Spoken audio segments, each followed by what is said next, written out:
Assalamualaikum warahmatullahi wabarakatuh. Selamat pagi, siang, sore, malam semuanya. Bagaimana nih kabar kalian? Semoga selalu dalam keadaan yang baik-baik saja ya. Seperti biasa, saya di sini hadir kembali untuk kalian semua untuk membawakan sebuah cerita horor untuk menemani aktivitas harian kalian. Dan sebelum kita masuk ke dalam ceritanya nih, saya mau ngasih tahu kalau ada cemilan yang cocok banget buat nemenin kamu untuk mendengarkan cerita-cerita di channel Dimensi Mimpi. Cemilan apa sih? Nah, ini dia cemilannya nih. Ini dia ada aduh gak kelihatan ya. Ada makaroni, gimana sih ini? Kok gak kelihatan? Oh nah, gini nih. Oke, ada makaroni pedas gitu. Terus ada, nah ini ada usus maknyus. Terus ada basreng asoy gitu. Jadi ini cemilan cocok banget buat nemenin kalian ketika pas lagi dengerin cerita-cerita di channel Dimensi Mimpi. Jadi seperti ini nih. Nah, pas banget ya di genggaman gitu. Pas banget ini. Ada beberapa jenis cemilannya ya. Ada basreng asoy, terus ada makaroni, terus ada milidi juga, terus ada usus gitu. Jadi kalian bisa milih, dan setiap makaroni ini juga ada rasanya nih. Ada rasa pedas, terus ada rasa keju. Terus yang basreng asoy juga ada rasa pedas, ada rasa barbecue, ada rasa daun jeruk gitu. Jadi kalian bisa milih di situ. Nah, untuk harganya sendiri itu di harga 3.500 saja. Tapi kalau kalian beli 10.000, kalian bisa dapat 3. Nah, 3 ini 10.000, tapi kalau satu itu 3.500, dan kalian bisa pilih rasa apa aja. Nah, ini cocok banget buat nemenin kalian yang lagi aktivitas apa, ngapain, lagi bersantai, lagi dengerin cerita ini gitu. Ini cemilan cocok banget buat temani healingmu. Jadi buat kalian yang penasaran dengan cemilannya, yang pengen tahu lebih detailnya gitu, kalian bisa kepoin aja tuh toko Shopee-nya yang sudah saya taruh linknya di deskripsi atau di komentar ya. Nanti kalian bisa buka itu Shopee-nya. Nah, di situ kalian bisa milih-milih tuh, bisa lihat-lihat lebih jelas lagi tuh gimana sih cemilannya, rasanya apa aja sih gitu. Jadi biar nggak terlalu panjang aja di sini gitu. Oke ya, sudah paham semua? Oke, kalau gitu kita langsung aja masuk ke dalam ceritanya nih. Ada sebuah cerita yang ditulis oleh Mas Bri Story, masih dengan penulis yang sama ya sejauh ini. Terus ceritanya ini berjudul Rumah Hantu di Perkebunan Karet, atau disingkat ini RHDPK ya. Di tweetnya ini disingkat itu RHDPK. Jadi kalau kepanjangannya itu Rumah Hantu di Kebun Karet. Cerita ini nanti mungkin agak lumayan panjang ya, dan nggak tahu nih bakalan jadiin satu video atau nanti ada sambungannya lagi gitu. Mungkin nanti kalian bakal tahu di endingnya ya. Makanya kalian harus dengerin dulu ceritanya. Jadi ceritanya itu ada 2 orang pemuda, dia tuh lagi ditugasin oleh kantornya kan, untuk mensurvei sebuah kebun karet yang luas banget. Dan konon katanya kebun karet itu sudah lama banget terbengkalai gitu. Bayangin coba, ada kebun karet yang luas banget, yang udah belasan tahun gak diurus, gak dirawat gitu ya. Dia disuruh untuk mensurvei itu, karena kalau cocok perusahaannya itu bakal ngurusin, mungkin mau bakal ngebeli gitu ya. Jadi apa aja sih yang bakal mereka temukan di kebun karet itu? Tapi kalau saya sih udah ada pandangan ya, mungkin wah bakal ngeri banget gitu. Kebun karet loh, luas banget, kayak banyak banget tuh penghuninya tuh pasti tuh. Nah, penasaran gak seperti apa? Oke, langsung aja kita masuk ke dalam ceritanya.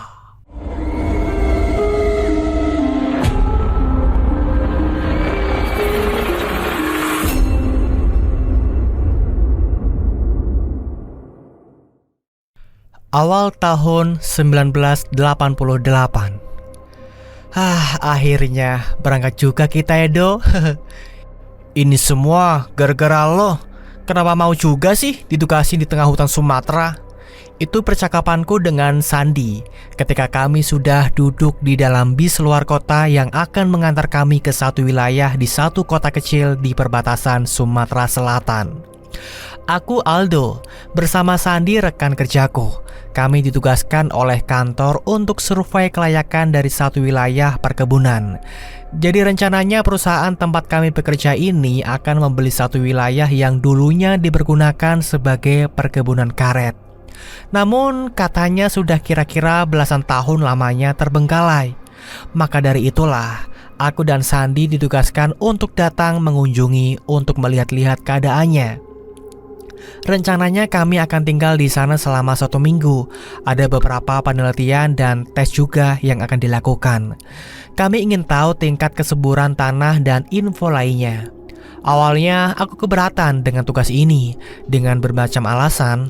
Salah satunya jauh dari keluarga, dan tempat yang kami kunjungi ini jauh di pedalaman Sumatera. Mendengarnya saja sudah cukup seram kan? Tapi akhirnya Sandi bisa membujukku dengan berbagai cara dan alasan, hingga akhirnya aku luluh dan mau menerimanya menjalankan pekerjaan ini. Singkat cerita, setelah belasan jam perjalanan, akhirnya bis yang mengantar kami tiba di satu kota kecil. Jam 11 siang kami turun dari bis lalu berdiri di pinggir jalan depan pertokoan. Matahari nyaris berada tepat di atas kepala.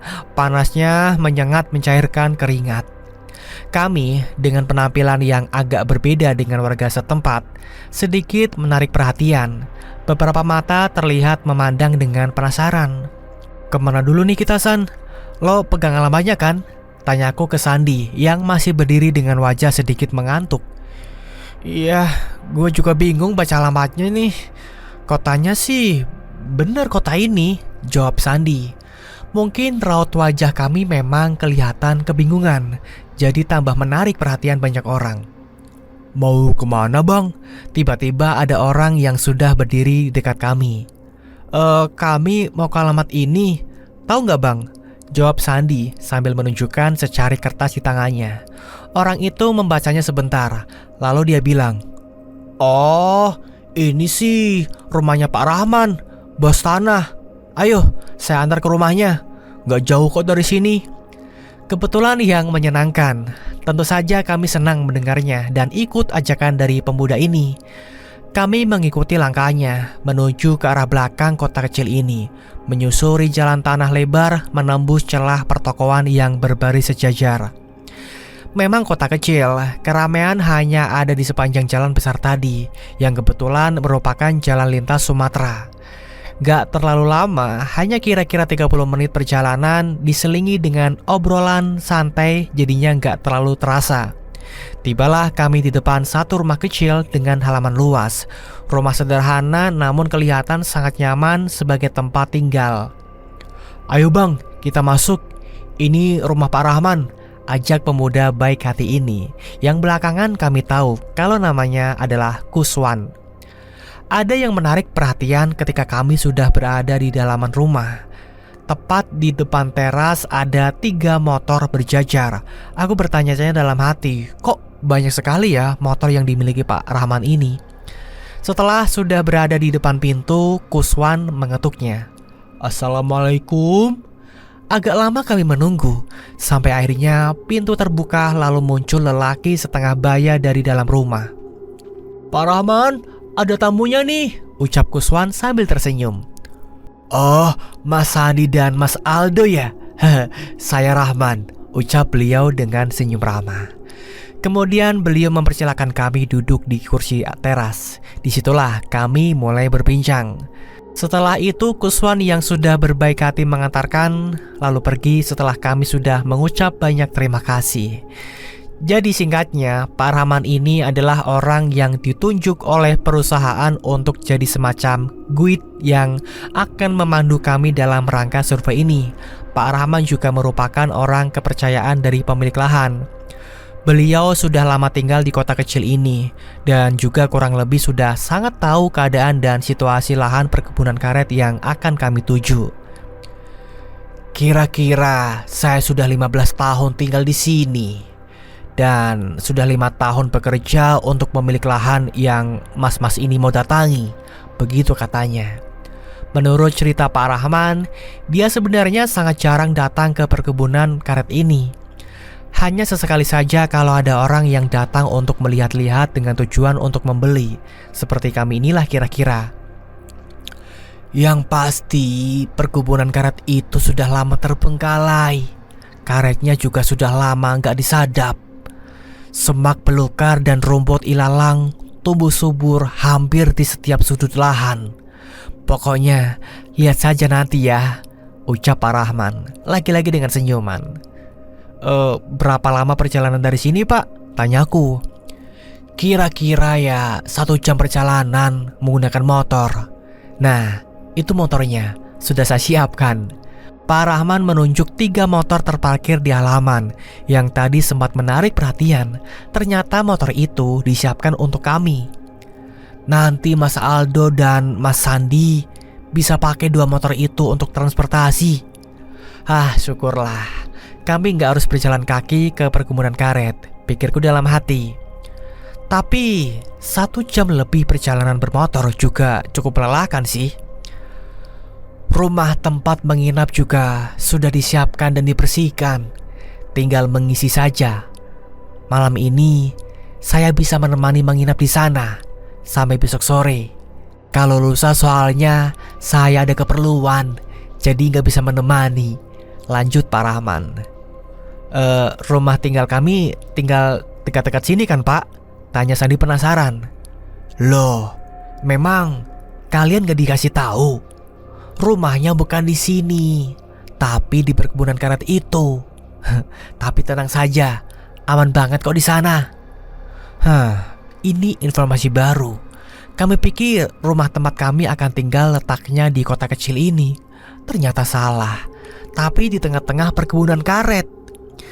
Ya sudah, gak ada lagi yang bisa kami lakukan selain menuju perkebunan karet itu, lalu menyelesaikan pekerjaan supaya lekas kembali ke Jakarta.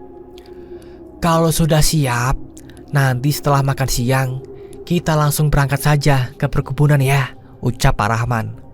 Aku dan Sandi pun mengangguk setuju. Setelah itu kami melanjutkan perbincangan, lebih banyak berisi mengenai perkebunan karet walau sesekali membincangkan hal lainnya. Pak Rahman ini orangnya sangat ramah dan suka bercanda, menjadikan kami betah berlama-lama berbincang dengannya. Nah, singkat cerita, jam 1:30 siang kami memulai perjalanan. Matahari mulai sedikit condong ke barat, tapi panasnya masih terasa membakar kulit.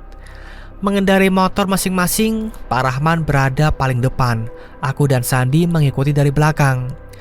Kami menuju keluar kota kecil yang gak terlalu ramai ini. Awalnya menyusuri jalan aspal yang di kanan kirinya berdiri bangunan pertokoan kecil berjajar berbaris memenuhi sisi jalan. Tapi lama-kelamaan, barisan toko itu berkurang dan akhirnya menghilang. Karena kami mulai berbelok keluar dari jalan besar beraspal, berganti jalan tanah yang gak terlalu lebar. Di sini mulai memasuki wilayah hutan, yang Pak Rahman bilang kami memang harus melalui hutan belantara dulu sebelum masuk wilayah perkebunan karet. Dan benar, hutan yang kami telusuri kurang lebih bisa disebut belantara. Pepohonan berdiri lebat dan rindang, sinar matahari yang gak bisa menembus sepenuhnya, hanya bergaris-garis cahayanya saja yang mampu menerobos kerindangan. Jalanannya juga agak menantang. Beberapa kali kami melewati tanjakan curam dan kelokan berliku. Untung saja cuaca cerah. Entahlah apa jadinya kalau diguyur hujan. Raungan mesin motor yang kami tunggangi seperti memecah kesunyian belantara ini. Semakin jauh ke dalam, keadaannya semakin rimbun dan sepi. Di awal perjalanan, sesekali kami masih berpapasan dengan penduduk yang lalu lalang menggunakan motor. Tapi lama-kelamaan sepertinya hanya tinggal kami bertiga yang berada di jalanan yang semakin lama semakin mengecil ini. Hanya kami yang sedang berada di hutan ini. Aku cukup takjub dengan pemandangan yang terpampang. Pemandangan yang belum pernah aku melihat dan rasakan sebelumnya. Pemandangan yang mustahil ada di kota Jakarta. Tapi sekitar sudah 45 menit perjalanan, Pak Rahman menghentikan laju motor. Kemudian aku dan Sandi berhenti juga di sampingnya. Nah, ini batas paling luar perkebunan karetnya. Perbatasan langsung dengan hutan yang kita lewati tadi. Begitu kata Pak Rahman. Memang benar, beberapa meter di depan pemandangan sudah berubah. Yang tadinya hutan belantara berganti jadi banyak pepohonan karet berdiri memanjang, berbaris rapih, berjarak sama satu sama lain. Yuk, kita lanjut jalan. Rumahnya sekitar setengah jam dari sini. Pak Rahman bilang begitu. Lalu kami pun mengikuti di belakangnya. Lagi-lagi benar apa kata Pak Rahman bilang. Perkebunan karet ini sangat gak terawat. Rumput ilalang dan semak belukar nyaris memenuhi permukaan, berdesakan di antara pohon-pohon karet. Aku memandanginya sambil terus melaju, memperhatikan kanan kiri pepohonan karet yang terlihat jadi seperti terowongan panjang. Sepi, gak ada orang sama sekali di sini. Sepertinya benar, hanya kami orang yang ada di wilayah luas di pedalaman Sumatera ini. Tapi ada yang sedikit aneh. Mungkin hanya perasaan saja atau bagaimana ya.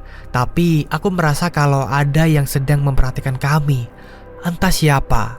Yang lebih aneh lagi, aku merasa kalau perkebunan karet ini hidup dan seperti sedang memperhatikan kami juga. Sungguh perasaan yang aneh kan? Tapi ya sudahlah, aku coba mengabaikannya. Lalu mengalihkan dengan lagi-lagi memperhatikan sekeliling. Perkebunan karet yang sepertinya sudah sangat lama terbengkalai gak terurus. Melihat ini semua, aku jadi ingin cepat-cepat menyelesaikan pekerjaan dan kembali ke Jakarta. Nah, itu rumahnya. Bagus kan? Begitu Pak Rahman bilang ketika kami lagi-lagi berhenti. Kali ini di atas kontur tanah yang agak tinggi. Dari tempat ini kami bisa melihat rumah yang ditunjuk oleh Pak Rahman. Jaraknya sekitar 50 meter dari tempat kami berada. Rumah yang gak terlalu besar, gak berpagar, rerumputan hijau tergelar nyaris menutupi seluruh halamannya. Yuk kita ke sana. Lalu kami menuju ke rumah itu. Beberapa saat kemudian sampai persis di depan rumah kami memarkirkan motor. Jadi rumah ini letaknya memang di ujung perkebunan. Di belakangnya sudah bukan pepohonan karet lagi. Nanti mas-mas bisa melihatnya sendiri. Aku dan Sandi memperhatikan sekitar. Masih jam 3 sore, tetapi suasananya sudah sangat sepi. Hanya suara obrolan kami saja yang terdengar. Selebihnya sunyi. Di sini belum ada listrik, tapi lampu minyak tanah dan petromak sudah saya siapkan semuanya. Termasuk kompor dan peralatan masak sudah ada. Hehe. Kira-kira berapa lama di sini ya? Kalimat Pak Rahman diakhiri dengan pertanyaan. Paling lama 1 minggu, Pak. Tapi kalau memang pekerjaan sudah selesai, ya kurang dari seminggu ya kami akan pulang, jawab Sandi. Gak lama, setelah berbincang di luar, lalu kami masuk ke dalam rumah. Rumah dengan 2 kamar besar di depan dan 1 kamar lebih kecil di belakang. Di depan 2 kamar besar, ada ruang tamu atau ruang tengah yang cukup besar. Di dalamnya ada sofa panjang, meja kayu dan 2 kursi. Yang menarik, kamar mandi di rumah ini masih menggunakan sumur sebagai sumber air. Tenang saja, air yang ada di sumur ini sangat bersih. Bisa digunakan sebagai air minum setelah dimasak. Pak Rahman bilang begitu ketika kami sedang melihat isi kamar mandi dengan sedikit keheranan. Di depan kamar mandi ada dapur kecil dengan perlengkapan memasak seadanya. Oh ya, di belakang rumah ternyata pepohonan bambu. Sungguh banyak pohon bambu yang berdiri di situ. Setelah selesai berkeliling, kami lalu membereskan barang-barang bawaan, meletakkannya di kamar depan. Aku dan Sandi memutuskan untuk tidur di kamar yang sama nantinya. Sementara kamar tengah akan diisi oleh Pak Rahman yang malam ini rencananya akan menginap di sini juga. Hari pun terus bergulir menjadi sore, mendekati malam.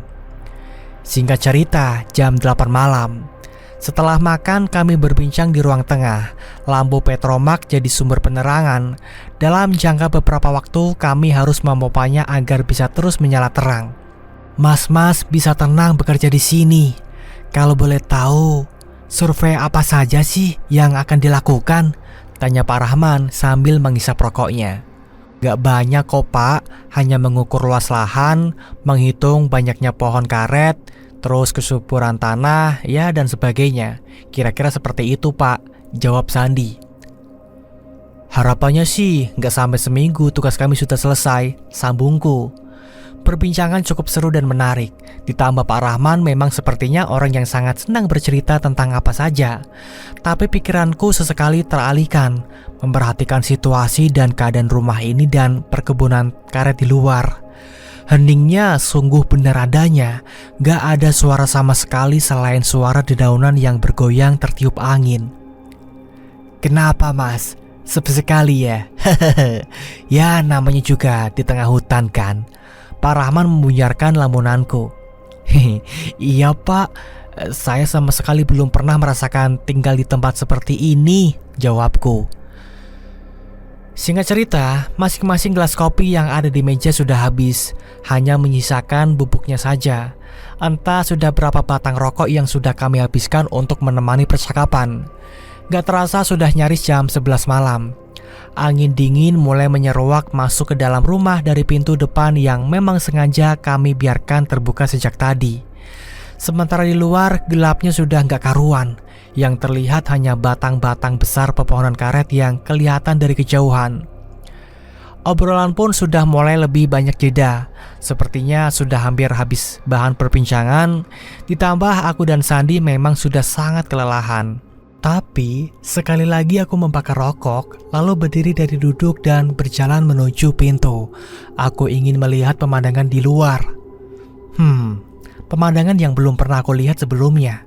Gelap pekat perkebunan karet. Nyaris gak ada objek yang bisa tertangkap indera penglihatan. Nah, ketika sudah beberapa menit berdiri di pintu, tiba-tiba aku mendengar sesuatu. Ada suara yang cukup aneh. Aku sama sekali gak pernah mendengar suara ini sebelumnya. Cerak, cerak, cerak. Kira-kira seperti itu. Aneh, suara apa sih? Aku menajamkan pendengaran, mencoba menangkap lagi suara yang awalnya tadi terdengar di kejauhan. Cerak, cerak, cerak.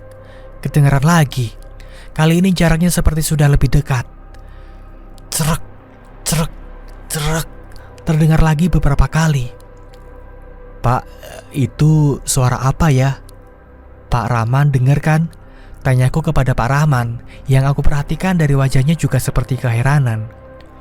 Oh itu, suara binatang malam. Ya kayak sejenis jangkrik lah. Ah, masa sih jangkrik? Suaranya seperti itu? Sepertinya nggak begitu. Kalau jangkrik, aku sudah sering mendengar suaranya. Bergumam aku dalam hati. Suara itu muncul lagi. Kali ini kedengaran sangat jelas. Dan sepertinya sumber suara berada di dekat rumah. Sudah malam, yuk kita tidur saja. Istirahat. Mas Aldo, tutup pintunya dan jangan lupa dikunci ya. Tiba-tiba Pak Rahman bilang begitu, entah kenapa. Ya sudah, aku dan Sandi menurut. Kami langsung membereskan semuanya, menutup pintu dan menguncinya, lalu masuk kamar depan. Sementara Pak Rahman tidur di kamar tengah. Di dalam kamar, aku dan Sandi meneruskan berbincang. Gila lo ya, harusnya gue gak mau ikut sama lo ke tempat ini. Serem San. Aku bersunggut di atas tempat tidur dengan suara pelan. Gue juga kan gak tahu kalau bakal tinggal di rumah kayak gini. Kalau tahu begini, gue juga gak bakal mau lah. Ya udahlah, besok kita cepet beresin kerjaan. 2-3 hari kalau udah beres ya kita balik ke Jakarta. Ngapain lama-lama di sini? Jawab Sandi. Terus, lo tadi denger gak suara cerak-cerak tadi di luar? Iya, gue denger juga. Kok gue gak yakin ya sama jawaban Pak Rahman. Kayaknya itu bukan jangkrik deh. Terus suara apaan dong? Ya aku gak tahu. Setelah itu kami diam tanpa perbincangan, mencoba beristirahat mengobati kelelahan setelah sudah menempuh perjalanan panjang sejak kemarin. Singkat cerita, Sandi sudah terlelap sejak tadi. Sementara aku masih susah untuk masuk ke alam mimpi, walau beberapa kali terkesiap. Tapi setelahnya kembali segar terjaga. Rumah ini begitu senyap, heningnya mengundang cekam di kepala. Hembusan suara angin yang menabrak pepohonan beberapa kali terdengar dari luar. Udara cukup dingin juga terasa berhembus masuk dari sela-sela jendela. Kalau kuperhatikan, ruang tengah juga gelap. Sepertinya lampu petromak sudah mati. Aku melihatnya dari celah di atas pintu. Aku hanya melamun sambil terus memperhatikan langit-langit rumah yang terbuat dari anyaman bambu. Cahaya lampu teplok kamar memberikan penerangan cukup. Sampai akhirnya, hal yang aku takutkan sejak tadi terjadi. Aku ingin buang air kecil, pingin pipis. Takut? Iya tentu saja. Makanya aku perlahan membangunkan Sandi untuk menemaniku ke belakang. Tapi entah dia berpura-pura atau enggak, Sandi tetap enggak bangun juga dari tidurnya. Karena sudah enggak tahan, akhirnya aku memberanikan diri untuk ke kamar mandi sendirian. Melangkah keluar kamar. Yang pertama kali terlihat adalah ruang tengah yang benar memang sudah gelap. Pencahayaan hanya dari kamarku dan kamar Pak Rahman. Iya, ternyata pintu kamar Pak Rahman dalam keadaan terbuka. Ketika aku melewati depan kamarnya dia terlihat tertidur lelap di atas ranjang. Aku lalu terus melangkah menuju kamar mandi. Dapur dalam keadaan gelap juga. Kami memang membiarkannya seperti itu, tapi di depan pintu kamar mandi sudah disiapkan lampu templok kecil untuk dibawa ke dalam. Di dalam kamar mandi, aku akhirnya bisa lega buang air kecil. Setelah itu gak lupa menyiramnya. Nah, ketika sudah hampir selesai inilah, tiba-tiba aku mendengar suara itu lagi. Cerak, cerak, cerak. Suara yang sama persis sama dengan yang kami dengar tadi di luar. Bedanya, kali ini terdengar sangat jelas. Sepertinya sumber suara bukan berada di luar, tapi di dalam rumah. Cerak, cerak, cerak, kedengaran lagi. Saat itulah aku yakin kalau itu bukan suara jangkrik seperti yang Pak Rahman bilang. Jangkrik gak seperti itu bunyinya. Rasa takut mulai menyeruak isi kepala, tapi gak ada jalan lain kecuali harus membuka pintu dan keluar. Ya sudah, dengan masih memegang lampu teplok di tangan, perlahan aku mulai membuka pintu kamar mandi, menariknya pelan. Setelah pintu sudah terbuka, yang pertama kali terlihat adalah dapur yang masih terlihat sangat gelap. Lalu aku mengarahkan cahayanya ke sana. Dapur kosong, gak ada apa-apa. Syukurlah, aku bisa bernapas sedikit lega. Aku lalu berburu-buru melangkah ke depan, menuju kamar. Tapi, cerak, cerak, cerak. Suara itu kembali kedengeran ketika aku sedang persis berada di depan pintu kamar Pak Rahman. Cerak, cerak, cerak. Kalau aku perhatikan, suara itu sepertinya berasal dari dalam kamar Pak Rahman. Refleks dong aku lalu menoleh, memandang ke dalam kamar Pak Rahman. Aku memperhatikan dengan seksama, menajamkan penglihatan, karena ada yang beda. Pemandangannya berbeda dengan ketika aku baru mau ke kamar mandi sebelumnya. Di atas tempat tidur, aku melihat Pak Rahman masih terlelap menghadap dinding. Tapi ada yang aneh. Kali ini ada sesuatu di sebelahnya. Ada sesuatu yang sedang terbaring juga di atas tempat tidur. Awalnya aku melihat itu seperti guling, tapi lama-kelamaan aku tersadar kalau itu ternyata bukan guling. Ukuran guling seharusnya nggak sampai sebesar itu. Nggak ada tuh guling berukuran sebesar tubuh manusia dewasa. Lalu itu apa yang ada di sebelah Pak Rahman? Aku terhenyak. Tubuhku tiba-tiba lemas setelah sadar dengan pemandangan yang ada di kamar Pak Rahman. Ternyata benda yang sedang aku perhatikan adalah pocong. Ada pocong sedang terbaring di atas tempat tidur, tepat di sebelah Pak Rahman. Pocong sebesar ukuran tubuh orang dewasa, berbalut kain putih kusam lengkap dengan ikatan di beberapa bagian. Aku sangat ketakutan. Lalu tiba-tiba, cerak, cerak, cerak. Suara itu kedengaran lagi. Tapi aku masih juga belum bisa melangkah. Kaki sangat berat untuk digerakkan. Desir aliran darah begitu cepat mencekam. Semakin ketakutan lagi ketika aku melihat kalau pocong itu perlahan mulai bergerak. Yang tadinya berbaring, dia mulai bangkit seperti hendak berposisi duduk. Tuhan, pemandangan apa ini? Aku nyaris menangis ketika akhirnya aku melihat pocong sudah duduk di atas tempat tidur. Dia menghadapku. Entah dapat kekuatan dari mana, akhirnya aku dapat menggeser menyeret kaki untuk melangkah masuk ke dalam kamar depan. Setelah sudah di dalam kamar, buru-buru menutup pintu lalu menguncinya dari dalam. Nafas pun tersengal, keringat dingin mulai mengucur. Aku gemetar ketakutan, sementara Sandi masih lelap tertidur. Gak mau ketakutan sendirian, aku lalu membangunkan Sandi. Kali ini dengan lebih memaksa, Sandi harus bangun. Beberapa belas detik kemudian akhirnya Sandi bangun juga. Apa sih Doh? Tanya Sandi sambil mengucek-ngucek matanya. San, ada pocong di kamar Pak Rahman. Serius? Lo tahu dari mana sih? Gua lihat sendiri tadi waktu balik dari kamar mandi. Masih gemetar aku berbicara. Tiba-tiba cerak, cerak. Suara itu kedengaran lagi. Aku dan Sandi mendengarnya. Itu bukan suara jangkrik, San. Terus itu suara apa? Kayaknya itu suara pocong. Gila loh, serem amat. Coba lihat aja sendiri kalau nggak percaya. Entah apa yang ada di kepala Sandi. Dia malah berdiri lalu berjalan mendekati pintu, kemudian membukanya perlahan. Sandi mengintip keluar. Gak lama setelah mengintip, Sandi lalu memandangku dengan wajah pucatnya. Terlihat sangat ketakutan. Dan oke teman-teman, ceritanya cukup sampai di sini dulu. Tunggu, sabar, ini belum tamat. Masih ada lanjutannya ya. Kita akan lanjut ceritanya di part kedua di next video. Makanya nih, buat kalian yang penasaran dengan kelanjutan ceritanya, tetap pantengin terus channel Dimensi Mimpi supaya kalian tidak ketinggalan cerita terbarunya, lanjutan cerita di cerita kali ini. Oke?